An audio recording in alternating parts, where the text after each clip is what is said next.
Сәлем достар, каналға қош келдіңіздер. Бүгін біз сіздермен грамматикалық тақырып талдамаймыз, мәтін оқып аудармаймыз. Бүгін тек жай сөйлесеміз. Менің камерам бұзылып қалды. Карта памяти, ошибка карта памяти деген шыға береді. Сондықтан мен қазір телефонға түсіріп жатырмын. Сапасы жағынан қандай болатынын білмеймін. Мен фронтальный камераға түсіріп жатырмын. Өйткені артымен түсірсем, сапасы нашарлау болып тұр, неге екенін білмеймін. Қазір алдыңғы жағынан жақсы көрініп тұр, көреміз монтажда қалай болатынын. Сонымен, бүгінгі видео негізі каналда 2000 подписчик толғанның құрметіне ең алдымен сіздерге рахмет айтқым келеді. Каналға тіркеліп, видеоларды көріп, лайк басып, комментарий жазып, және әрқашан оң комментарий жазып, өз ойларыңызды, видео туралы пікірлеріңізді білдіріп, және бәріне осындай белсенділіктеріңізге рахмет айтқым келеді. Сонымен, жалпы осындай видеоны мен 1000 подписчик толған кезде түсірмекші болғам, ал 1000 подписчик ол 2021 жылы қазанның ортасында аяғына қарай толған болатын, бірақ араға мына 2,5 ай салып, екінші тағы да 1000 подписчик қосылды. Сондықтан бүгін өзімді таныстыратын болам қысқаша, және канал туралы, ағылшын туралы жалпы сөйлесетін боламыз. Негізі бұл канал 2020 жылы қарашаның аяғында ашылған болатын. Оғанға дейін мен орыс тілінде аштым, бірақ кейін қазақша аудиторияны, қазақша контентті ағылшынша үйрететін қарастырып, зерттеп қарап көрдім. Негізі ойламағам қазақ тіліндегі контентке сұраныс бар деп, өйткені өзім іздеген кезде көбіне ағылшынша немесе орысша іздейтінмін, бірақ қазақшада біраз бар екен материалдар, бірақ менде көрген видеолардың сапасы бойынша және мазмұны бойынша көңілім толмады. Сол үшін ойладым, оны жақсартып, тағы да түсіріп, оңай, сапалы түрде жеткізуге болады деп. Сол үшін қазақша канал ашам деп шешкен болатынмын. Сөйтіп 2020 жылы қарашаның аяғында каналды аштым, Sotis English деген. Осы уақытқа дейін каналда менде 50-ден астам үлкен видео және қысқаша шортс видеоларды қосқан кезде 80-ден астам видео түсірілген екен. Мен сол видеоларды бөліп плейлисттарға жасап қойдым, 6 плейлист. Қазір сол туралы айтайын. Ең үлкен плейлист онда грамматика 21 видеодан тұрады. Грамматика өте түсінікті, жеңіл тілмен түсіндірілген және сапалы, сусыз, өте жинақы. Және ең көп онда грамматика бойынша көретін комментарий ол өте оңай, жеңіл түсіндірдіңіз. Және бұрын түсінемай жүрген тақырыбымды осы видеоны көріп оңай түсініп алдым деген, неге бұрын осы видеоны көрмеген едім деген комментарийлер. Және сол комментарийлерді көру мен үшін қуаныш, себебі қиын тақырыптарды, немесе жалпы кез келген былай тақырыптарды жеңіл оңай тілмен жеткізу менің мақсатым және менің фишкам десем де болады. Себебі бұрындары мектепте оқып жүрген кезде менің сыныптастарым мен мұғалім арасында көпірмен болатым. Яғни мұғалімдер айтқан кезде, түсіндірген кезде көпшілігі түсінбейтін, сосын мен тақтаға шығып мұғалім жоқ кезде барлық сыныптастарыма түсіндіріп беретінмін. Сосын мен бірақ түсінетін. Университетте де солай болатын. Қиын тақырыптарды достарыма жеңіл тілмен түсіндіретімін. Сол қабілетті қазір мен YouTube жасауда пайдаланып жатырмын, және сіздерге пайдалы болып жатқанына мен қуанамын. Бұл грамматика туралы плейлист әлі толығады, себебі түсірілмеген әлі көптеген грамматикалық тақырыптар бар. Жақында мысалы төлсөз тақырыбында видео түсіретін болам. Солай. Енді келесі плейлист ол reading, онда мәтіндер талдау. Жалпы ағылшын тілін оқу арқылы, қысқаша мәтіндер, оқиғалар оқу арқылы үйрену ол өте пайдалы және қызық. Себебі онда кездесетін сөздер, жаңа сөздер бірнеше рет кездесетін болады, және қайта-қайта кездескен кезде еске жақсырақ сақталатын болады. Және сөзді жекелей бір сөзден жаттағаннан көрі, солай контекстте, сөйлемде, мәтіннің ішінде көретін болса, еске оңайырақ сақталатын болады. Сонымен қатар мәтінді оқу барысында мен дыбыстап оқимын, соны тыңдау арқылы негізі сөздердің дыбысталуын біліп үйренуге болады. Әзірге онда түсірілген видеолардың барлығы, мәтіндердің барлығы 1А2 деңгейіне арналған, бастапқы деңгейлерге арналған. Біртіндеп деңгей өсетін болады. Әртүрлі деңгейдегі мәтіндерді талқылап қарастыратын боламыз. Соңғы шығып жатқан мәтіндердің бірі ол Шерлок Холмс Blue Diamond оқиғасы. Оны бөлек плейлист қылып шығардым, себебі ол 6 бөлімнен тұрады. бір видеода өте ұзақ болып кетеді. Сол үшін 6 бөлімді 6 видеоға бөліп шығардым. Соңғы сәл шыққан жоқ, жақында шығады. Ең соңғы бөлімі қызық бітеді негізі. Жалпы осындай шытырман детектив оқыған өте қызық, себебі сюжеттің өзі қызық, және ар жағынан не болатынын білгің келіп тұрады. Қызық және пайдалы. Сол үшін ондай детективті жанр ұнайтын болса, маған айтыңыздар, жазыңыздар, мен тағы да түсіретін боламын. Одан кейінгі келесі плейлист ол vocabulary. 10 видео ғана әзірге онда, сөздік қор, сөздерді қарастыру. Жалпы жақын арада ол плейлист толығатын болады. Себебі сөздер, тақырып бойынша сөздерді әлі көп қарастыратын боламыз. Онда әзірге бар appearance, түрі келбетті сипаттауға керек сөздер, және family, отбасы, туысқандарды атау бойынша видео бар. Сосын суши дайындау арқылы, ол негізі бөлек форматта, ол бірінші рет сол форматта негізі бір видео. Ол видео көпшіліктеріңізге ұнады. Комментарийдан оқып біліп жатырмын, және тағы мүмкін жақын арада сол сияқты сол форматта видео түсіру керек. Әзірге ойлаған жоқ не туралы, бірақ туралы видео шығатын болады. Және әзірге ең кіші плейлист ол speaking, қалай сөйлеуге үйрену, сөйлеуді қалай жақсарту. Соның ішіндегі негізі 3-ші бөлімді кеңес берем көруге. Негізі 3 бөлім үшеуі пайдалы, және онда мен саты бойынша бірінен соң бір қандай қадамнан кейін қандай қадам жүзеге асу керек, не істеу керек ол үшін, сөйлеуді жақсарту үшін қарастырылған болады. Негізі ең бірінші бөлімінде қандай құралдар керек және сөйлеуді тыңдаудан бастау деп көрсеттім. Екіншісінде сөйлеуге жазу арқылы дайындалу, яғни бірден сөйлеу ол қиын болады. Сол үшін жазу арқылы ойды жинақтап алып, жазу арқылы сол үшін нені пайдалану керек, не істеу керек. Ол екінші видеода, және үшінші видеода нағыз сөйлеудің өзі. Қандай приложениялар бар, қалай сөйлесуді бастау керек, қандай материалдар бар, не істеу керек деген сияқты әртүрлі кеңестер берілген. Сол үшін ол плейлисті міндетті түрде қараңыздар сөйлеуді жақсарту үшін.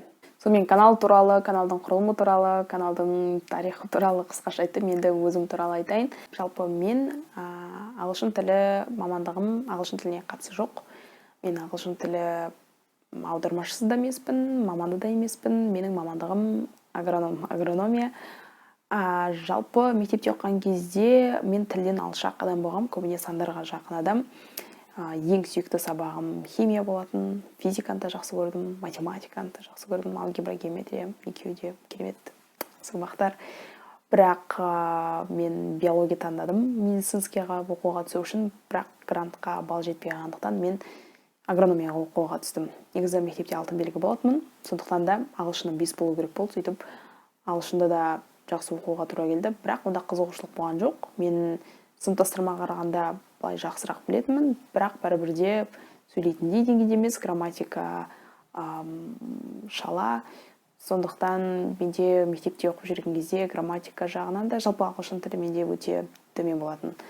Сол сияқты қазақ әдебиеті, орыс әдебиеті сияқты көбіне сөйлейтін пәндер, дүниежүзі тарихы деген сияқты пәндер қатты тартпайтын, көбіне сандар, техника жақтары, жаратылыстану бағытындағы пәндер көп қызықтыратын. Университетте 4 жыл бойы агрономия мамандығында оқыдым. Оқуға түскенде ол мамандықтың не екендігін, негізі агрономия мамандығына түсушілердің 90%-дайы білмейді, себебі олардың көпшілігі медициналық оқуға түскісі келіп, онда балл жетпей қап түсетін студенттер көпшілігі. Бірақ бар студенттер мақсаты агроном болу студенттер. Сол оқу барысында бакалаврда шетелде оқу мүмкіндігі бар екен білдім. Кейбір балалар Малайзияға, Европаға оқуға барып жатқанын естігеннен кейін тіл оқу керек болды. Бірақ ол уақыттары мен бәрібірде ағылшын тілін жек көріп жүрдім. Ағылшын тілін мүлден ұнатқан жоқпын, тартқан жоқпын. Ағылшын тілі сөздерін естісем, ұнамайды, сөздерді көрсем, оқу жалпы мүлде тартпайтынмын. Бірақ оқу керек болды шетелге бару үшін, өйткені маған қызық болды, басқа елде қалай екен, басқа адамдарды көру, басқа жер көру. Сөйтіп ағылшын тілі курстарын іздеп, университет маңайындағы әртүрлі курстарға барып, жазылып, неше түрлі курстарға қатысып, бір курстан шығып кетіп, қайтадан 2 ай қатысып, 3 ай қатысып, бітіріп, одан кейін бір жазылған курсқа қайтадан бір оқыған деңгейді қайтадан оқып, одан кейін бір деңгейді аттап, жалпы неше түрлі жолдардан өттім. Бірақ бір мезеттері өзім түсіндім, жалпы деңгей менде соншалықты өсіп жатқан жоқ сияқты. Өйткені жүйені байқаған жоқпын өзіммен, әйтеуір үйреніп жатырмын, бірақ көп нәрсе кейде есте сақталмайтын сияқты. Сосын соның бәрін өз қолыма алдым. Өз қолыма алдым барлығын. Болмайды бұлай жүйесіз түрде қарау деп. Одан кейін сол алдында курсқа қатысқан кітаптарды, оқулықтар, қымбат сатып алған кітаптардың барлығы жай жатқан, олардың барлығын ашып, қарап, оқып, еске түсіріп, грамматикасын қарап, сөздерді қарап, тыңдап, аудиоматериалдардың бәрін телефоныма жазып алып күнде тыңдап, сөйтіп ағылшынға қызығушылығым өзім де білмей туындады. Сосын түсіндім, ағылшын тілінсіз жүре алмайды екенін. Өйткені үйренгем, белгілі бір уақыттарда ағылшын тілін қарап тұруға. Сосын ойымды жинақтағаннан кейін, біраз тақырыптарды қайталап, ағылшынның негізі не екенін түсінгеннен кейін тағы да курсқа жазылдым. Ол курста енді өзім түсіндім, өзіме не керек екенін, ағылшын тілін қалай үйрену керек екенін, бір жүйе қалыптасты. Сол курста біртіндеп сөйлей бастадым. Ол уақытқа дейін сөйлеуім өте нашар болатын. Мен есімде емес, мүлде сөйлемедім, бірақ ол курста кішкене сөйлей бастадым, ой жинақтала бастады. Сөйтіп, тағы да бірнеше курстарға барып, бірнеше деңгейді бітіріп, әйтеуір ағылшын тоқтамай оқи бердім. Арасында болды әрине шаршап ағылшыннан демалған, өйткені одан бөлек университеттегі сабақтар болды. Менің университеттегі белсенді жұмыстар көп уақыт алатын. Сөйтіп, бакалаврда оқып жүрген кезде бірнеше шетелге тапсыратын бағдарламаларға тапсырып, тест тапсырып, бірақ көпшілігінен өте алмадым, өйткені өзі деңгей жеткіліксіз болды. Бірақ бір тест тапсырған кезде мен екінші деңгейде тұрдым. Яғни ең бірінші тапсырған кезде мен есімде бір 120, одан да көп болды деймін, сол адамның ішінде ең соңында тұрғам. Бірақ бір 4-5 тесттен кейін, 4 курстың бірінші семестрінде тізімде екінші тұрдым. Мен соған қуандым, қалайша. Бірақ ол жылы грант болған жоқ университетке, шетелге бару үшін, сондықтан мен шетелге бара алмадым. Менің алдымда бірінші орында тұрған магистрант студент оқуға кетті. Сосын мен ойладым, жарайды, онда шетелге бару демек бұйырмаған екен. Бірақ магистратураға оқуға түскеннен кейін тағы да программалар болды. Сол программаға мен бердім, тапсырдым, документтерімді жібердім, сол программаға өттім. Ол Erasmus программасы болатын, мен Германияда оқыдым. Негізі бұл қалай түскенімді, қалай тапсырғанымды, қалай ол жерде оқығанымның барлығын келесі видеоларда толықтырып түсіндіріп айтатын шығармын, егер сіздерге қызық болса, әрине. Ал қазір қысқаша ғана жолымды айтып берейін. Сөйтіп Германияда 1 жыл оқыдым. Ол кезде орта, әртүрлі ұлтты, ортақ тіл көп жағдайда ағылшын тілі және неміс тілі. Мен неміс тілін білген жоқпын, сондықтан ағылшын тілінде сөйлестім адамдармен. ТМД елдерінен көп адамдар болды, олармен өзара орыс тілінде, былай ағылшын тілі. Мен таңдаған пәндердің барлығы ағылшын тілінде, сондықтан емтихан барлығын ағылшын тілінде тапсырылды. Яғни ол оқу барысында тілде менде терминология жағынан бастапқыда қиындықтар болды. Оқып келгеннен кейін осында магистратураны, диссертацияны қорғап, магистр дәрежесін алдым. Сосын ойладым, осы жақтан мүмкін ары қарай тереңмен қарастыру керек. Мен агрономия бастаған екенмін, соның түбіне жетуім керекпін деп, бірнеше докторлық бағдарламаларға документтерімді тапсырдым, PhD болу үшін. Және ол тапсырған университеттер ақш-та, Европада, әртүрлі мемлекеттердегі мықты жоғарғы оқу орындарына тапсырдым. Оның ішінде өткен 5 университет болды. Оның ішінде мен өткен стипендиясын ұтқан 4 университет болды. Оның біреуі Франциядағы Агрополитек университеті, және ақш-тағы Калифорния университеті Дэвистегі, және Венгриядағы Дебрецен университеті, сосын Қытайдағы Солтүстік батыс университеті. Бірақ сол уақыттары мен ойланып, ағылшын тілі курстарымды аштым. Сөйтіп барлық программадан, стипендиядан бас тарттым. Бірден емес, бөлек-бөлек. Бірінші Қытайдан бас тарттым, сосын Венгриядан, сосын Франциядан, сосын ең соңында Америкадан бас тартып, өзімнің курстарымды аштым. Офиста Sotis Education деген. Сосын студенттер келе бастады, мен оларды магистратураға дайындадым, докторантураға, IELTS-ға, деңгей бойынша.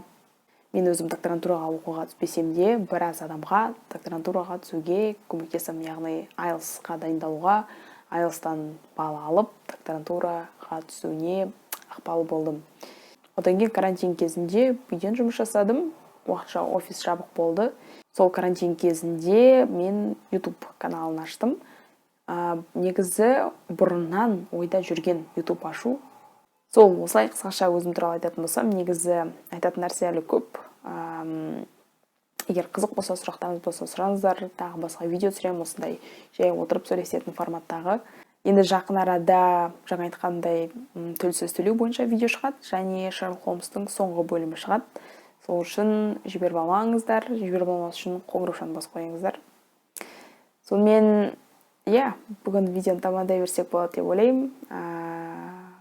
Видеоны лайк басыңыздар, каналға тіркелмесеңіздер, каналға тіркеліңіздер. Және келесі кездескенше, бай!